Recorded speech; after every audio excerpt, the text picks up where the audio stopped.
Marco Vignoli é administrador de empresas e ocupa a presidência do PSDB em São Paulo. O ex-deputado estadual tem no currículo o comando de cargos executivos em diretoria e secretaria de Estado. O mais recente foi na pasta de desenvolvimento regional no governo de João Dória. Desde 2022, está no Sebrae São Paulo, atualmente como diretor técnico. Marco Vignoli é o entrevistado deste episódio de Tela Política.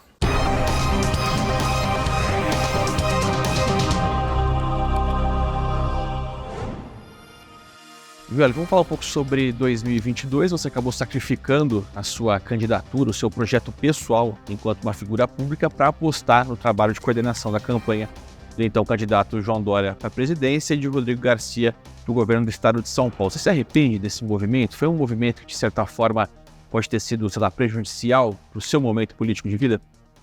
Não, acho que foi uma ação de grupo, né? Uma ação dentro de uma responsabilidade que eu tinha no contexto do partido e também, né, com as figuras de João Dória, de Rodrigo Garcia, e, portanto, acho que essa ação coletiva é sempre mais positiva.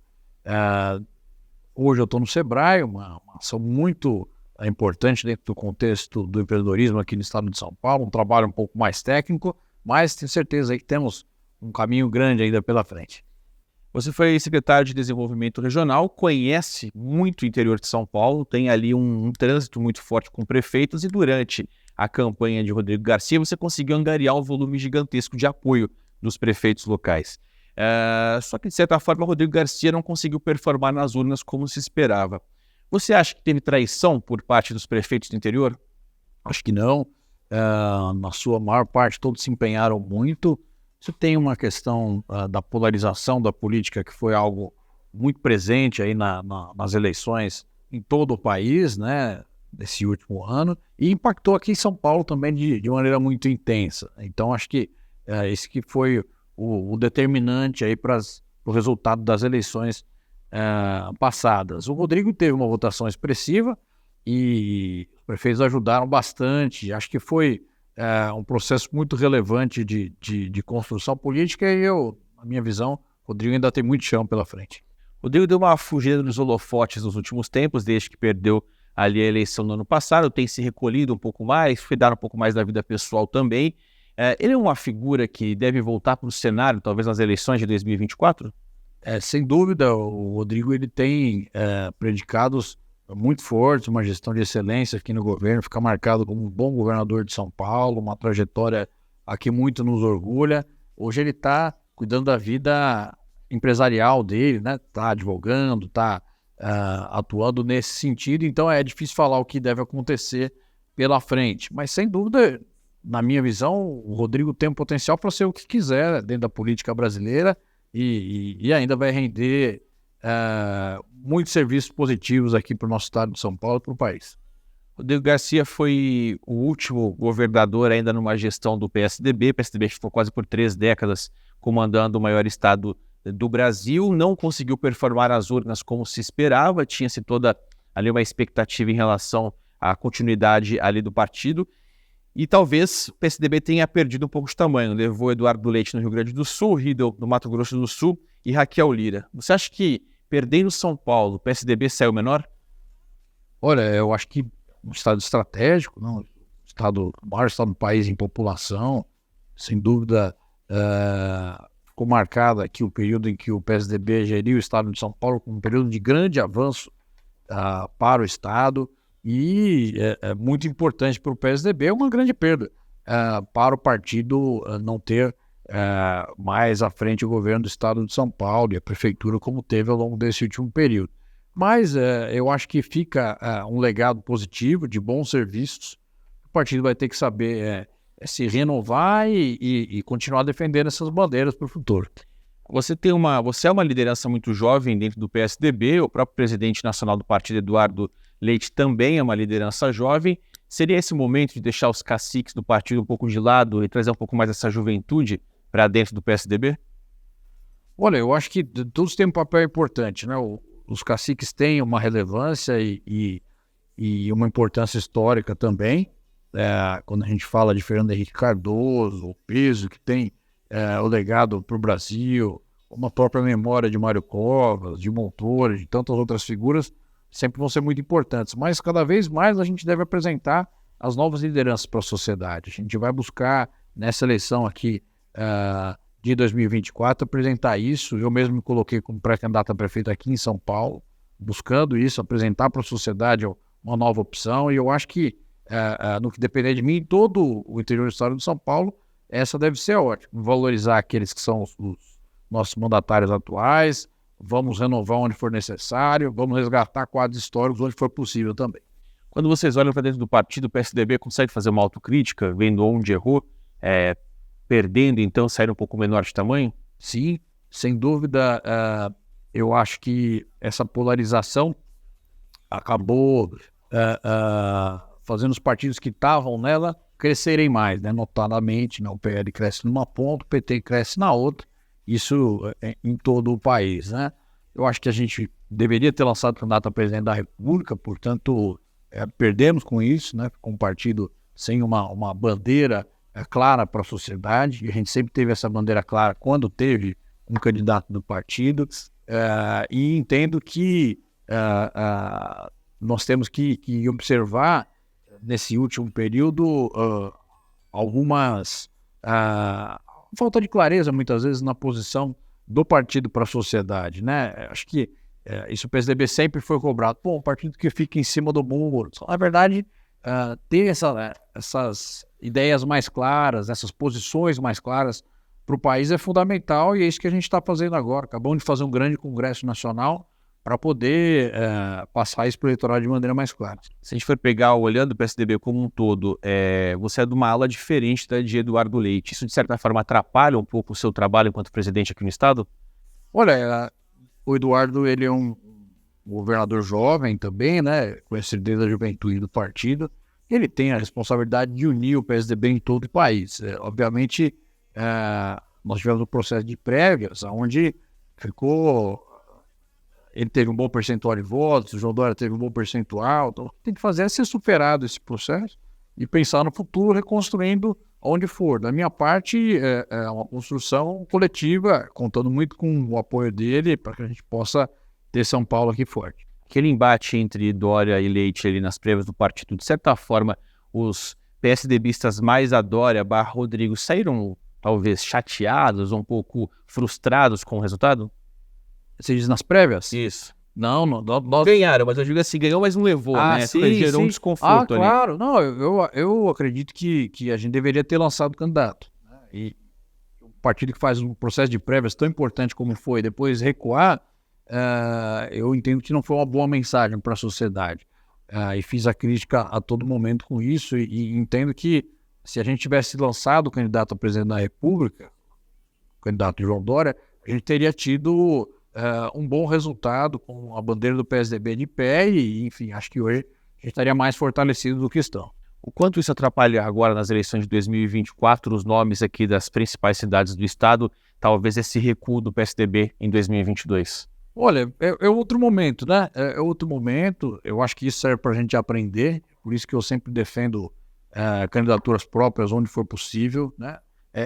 Levar essa experiência de não ter tido, e daí ter claro isso, o time que joga tem torcida, né? Portanto, é fundamental que a gente apresente o maior número possível de candidaturas para a sociedade em todo o país, e aqui em São Paulo não é diferente. Vamos pegar um pouco olhando para o interior, a gente tem 3 cidades importantes aqui para a gente, Araçatuba, Presidente Prudente e São José do Rio Preto. Araçatuba, inclusive, governada por um tucano, mas ele que não pode disputar uma reeleição. Como é que o partido tem trabalhado para que essas cidades, talvez polos regionais, consigam ter nomes importantes?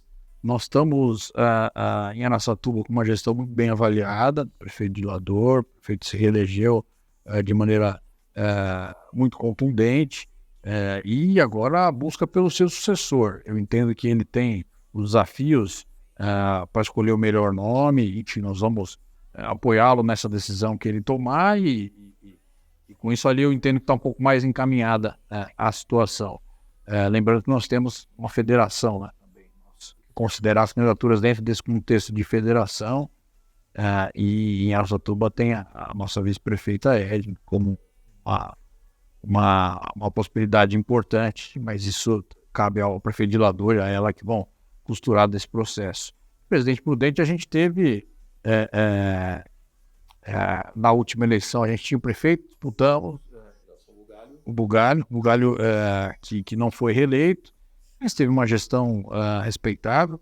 E agora o deputado Mauro Bragato, que é a nossa liderança, tem essa responsabilidade de construir uma candidatura que possa fazer sentido lá. Eu acho que está aberto a eleição em presidente prudente. Ele tem várias possibilidades, ele tem dialogado com os mais diversos campos políticos na cidade e dentro desse contexto vai ter uma definição logo no início do ano. Também a outra cidade, Rio Preto. São José do Rio Preto, nós fazemos parte da gestão do prefeito Edinho, apoiamos ele tem feito uma ótima gestão. O prefeito Edinho indica o deputado Itamar Borges como seu candidato.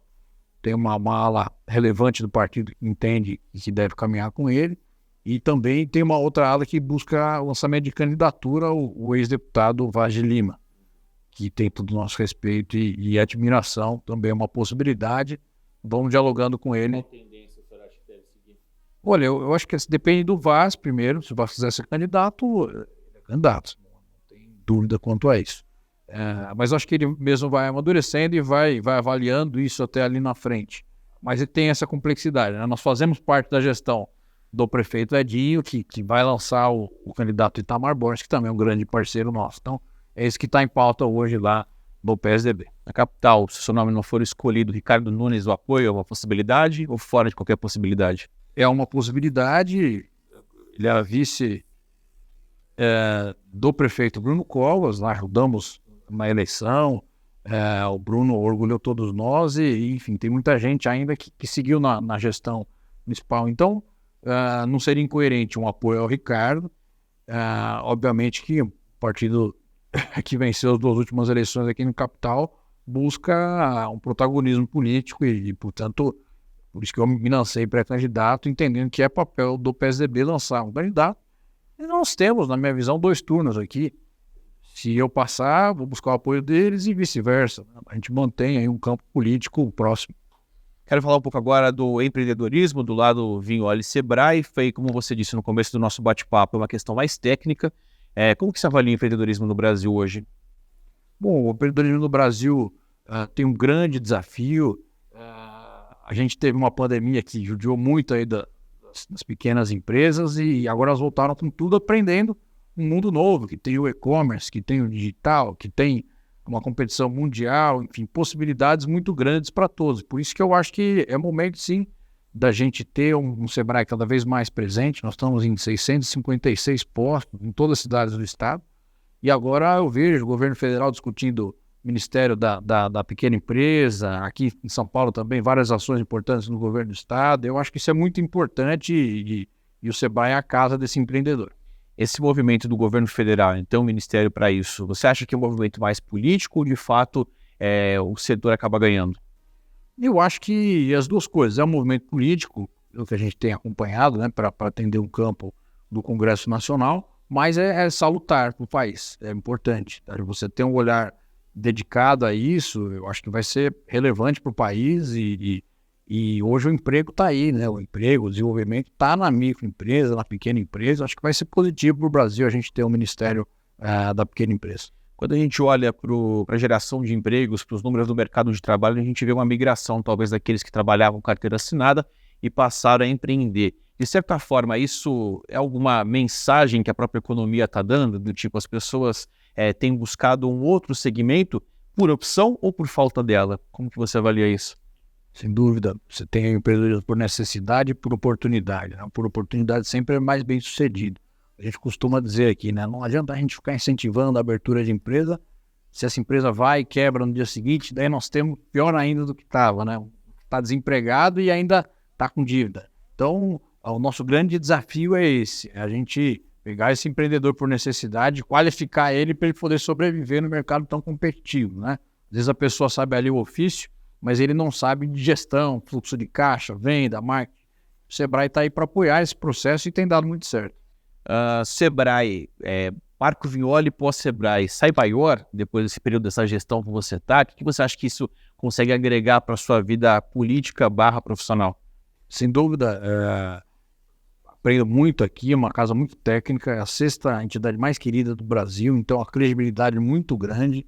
Já vinha, né, com um conceito de preparo grande na gestão pública, trabalhei 20 anos em gestão pública, e aqui me dá um conceito mais próximo desse empresariado, do microempresário, do desenvolvimento do dia a dia das pessoas, de ajudar os outros a realizar os seus sonhos. Então, é uma passagem muito relevante que eu estou tendo aqui no Sebrae, muito feliz de poder contribuir.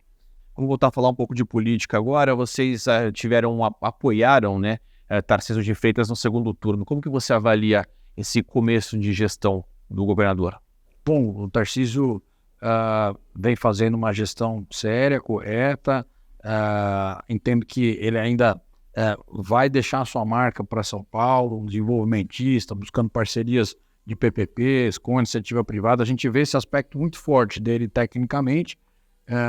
E acho que ele também tem tempo para avançar com o municipalismo, com várias práticas importantes que a gente considera aqui para o estado de São Paulo. Eu tô otimista e avalio que ele faz uma boa gestão. O PSDB apoiou o Bolsonaro em 2018 e depois em 2022 apoiou o Tarcísio de Freitas no segundo turno. O partido, ele tende a ser mais bolsonarista do que petista, digamos assim? Uma boa pergunta. O partido tende a ser PSDBista, tucano. Quero que lembrar que quem fez o antagonismo com o PT ao longo de todos esses anos foi o PSDB, né? A gente sempre representou esse campo azul. Em um dado momento, o PSDB sai dessa polarização, mas quando você tinha duas opções, né? De um lado o PT e do outro o bolsonarismo, a maior parte dos quadros do PSDB optou pelo bolsonarismo, e eu entendo que o eleitorado do PSDB também tendo visto essas duas opções. O que a gente busca é retomar esse protagonismo, é retomar o partido ser reconhecido como uma grande opção para o país, para São Paulo, aí distante do que pensa esses dois polos, enfim, e como um partido antagônico ao PT. Agora, fazendo uma avaliação desse início de governo do presidente Lula, como que você, enquanto figura pública, avalia esse primeiro, digamos, quase primeiro ano aí de mandato dele? Bom, um governo que começa com uma série de desafios, né? Acho que o desafio na área da economia, ele vem sendo aí o principal desafio do governo até esse momento. Avalio que tem feito aí um trabalho razoável nesse campo. O ministro Haddad tem sido alguém equilibrado e, portanto, conseguiu dar uma acalmada no mercado, né? As coisas começam muito devagar a andar, mas começam a andar. No paralelo a isso, você tem as reformas que são do Congresso, da sociedade, mas também do governo de maneira geral, que começam a caminhar. Então, nesse aspecto que eu tenho uma preocupação muito grande, mesmo que timidamente ele tem dado passos positivos. Agora, é um governo que ainda não conseguiu implementar políticas públicas, você não tem ainda programas para os municípios de maneira mais intensa. Ele tem que avançar muito para poder ter uma cara, para poder representar um período de desenvolvimento para o país. Eu acho que ainda tem muito a mostrar e muito a poder corrigir e apresentar para a sociedade brasileira. Você tem um histórico, Vignoli, de uma figura muito municipalista, né? Seja enquanto a sua carreira no interior de São Paulo, depois enquanto secretário de governo, sempre apostando muito. Como que a gente consegue trazer essa modalidade, essa ferramenta, essa visão de Estado para o macro, trazer para o Brasil como um todo? É possível ter um governo federal municipalista? É uma pergunta muito importante, né? Eu levo isso como uma pauta principal da minha trajetória, né? Você tem, de maneira muito distante do que deveria ser, recurso necessário para o administrador municipal conseguir implementar as responsabilidades que ele recebeu com a nossa Carta de 1988. Então, nesse processo, a gente verifica que o país ainda deve ter reformas que possam representar esse municipalismo que existe na prática. Recursos concentrados no governo federal, responsabilidades concentradas no poder municipal. Eu acho que nesse momento nós estamos vivendo uma série de dificuldades para os gestores públicos municipais, né? estão caindo os repasses de FPM, também caindo as arrecadações municipais. Então, um período de preocupação para o municipalismo brasileiro. Eu acho que deve-se pensar nessas reformas que estão sendo discutidas no Congresso Nacional, a reforma municipalista, a reforma administrativa, muito já foi falado sobre isso, mas na prática o que acontece, a reforma após reforma, é tirar os instrumentos dos municípios, né? A reforma tributária tem um papel fundamental para gerar a economia do país, mas ainda é motivo de preocupação, uma série de nuances que ela pode dar para os municípios brasileiros. Então, um período de preocupação para o municipalismo. 2024 a gente tem eleições municipais, tem uma expectativa de tentar driblar ou acabar com a polarização que a gente viu nas últimas eleições em âmbito estadual e federal. Como que você enxerga a eleição de 2024? Você acredita que a gente vai conseguir ter rompido essa polarização ou ainda está num processo, digamos, de transição para voltar ali para um volume maior de ideias? Eleição municipal é interessante porque na eleição passada mesmo, o PSDB elegeu o maior número de prefeitos aqui do estado de São Paulo e o maior eleitorado governado do país. Então, é interessante como muitas vezes a pauta local prevalece, né? Tá bom, continua, tá ruim, muda e assim por diante. Eu entendo que deve ser sim uma eleição menos ideológica dentro desse contexto de polarização e mais na prática do dia a dia das cidades. O governo está indo bem, conseguiu resolver o problema da minha rua, conseguiu avançar com o meu posto de saúde, conseguiu ter um governo sério e honesto. Eu acho que isso é o que congrega aí a maior parte do ideário da população, mas, sem sombra de dúvida, você tem um percentual de voto ideológico ainda, e esse percentual pode resolver as eleições nos municípios, e isso vai favorecer os polos, né? Pensando aqui em São Paulo, claro que ainda é cedo, a gente está mais de um ano da eleição, mas já começamos a trabalhar com possibilidades ou com números. O PSDB pretende fazer quantas prefeituras ou uma projeção aí que vocês têm avaliado?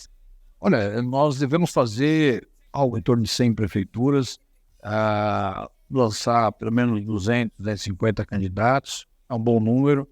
Cidades grandes como Piracicaba, como Ribeirão Preto, a própria Araçatuba, que nós temos aí uma possibilidade boa na federação.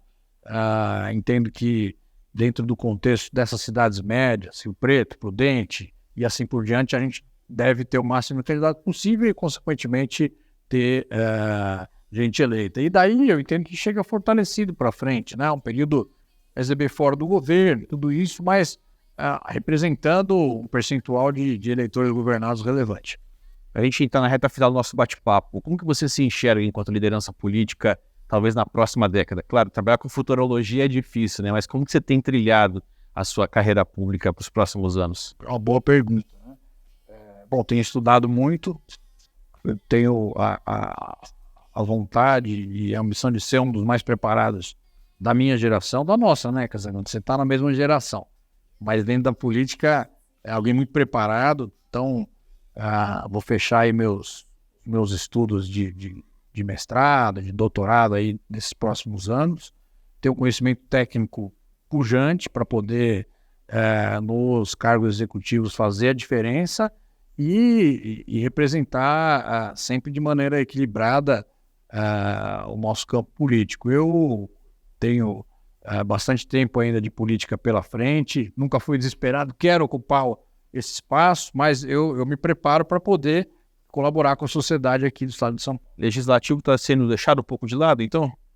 Nesse momento sim, eu tenho me preparado para esse espaço executivo, não por não achar que a relevância é muito grande e no legislativo, mas eu tenho me preparado como um gestor público, um executivo público, para poder me apresentar para a sociedade como alguém que tem esse diferencial. O governador do estado do futuro? Seria excepcional, mas vamos passo a passo. Tá certo. Marco Violi, muito obrigado, por bater esse papo com a gente, trazer um pouco dessa visão sua, não só aqui para o estado de São Paulo, como no Brasil como um todo. Eu que agradeço. Deixo aqui de presente para você o meu livro, Novo Municipalismo, que eu fiz com alguns amigos do governo da sociedade, colaborando aqui com o nosso conceito. A gente acredita que as pessoas tem no município a esperança de melhorar a sua vida. Diz muito, né, sobre a sua trajetória, sobre o seu entendimento, inclusive aqui alguns coautores importantes, Vargas Negra, inclusive o nome uma figura muito importante da política aqui do estado de São Paulo. Então, muito legal, no municipalismo aqui, o livro do Vignoli, que está trazendo para vocês um pouco dessa visão. Valeu, a gente se vê numa próxima. Muito obrigado.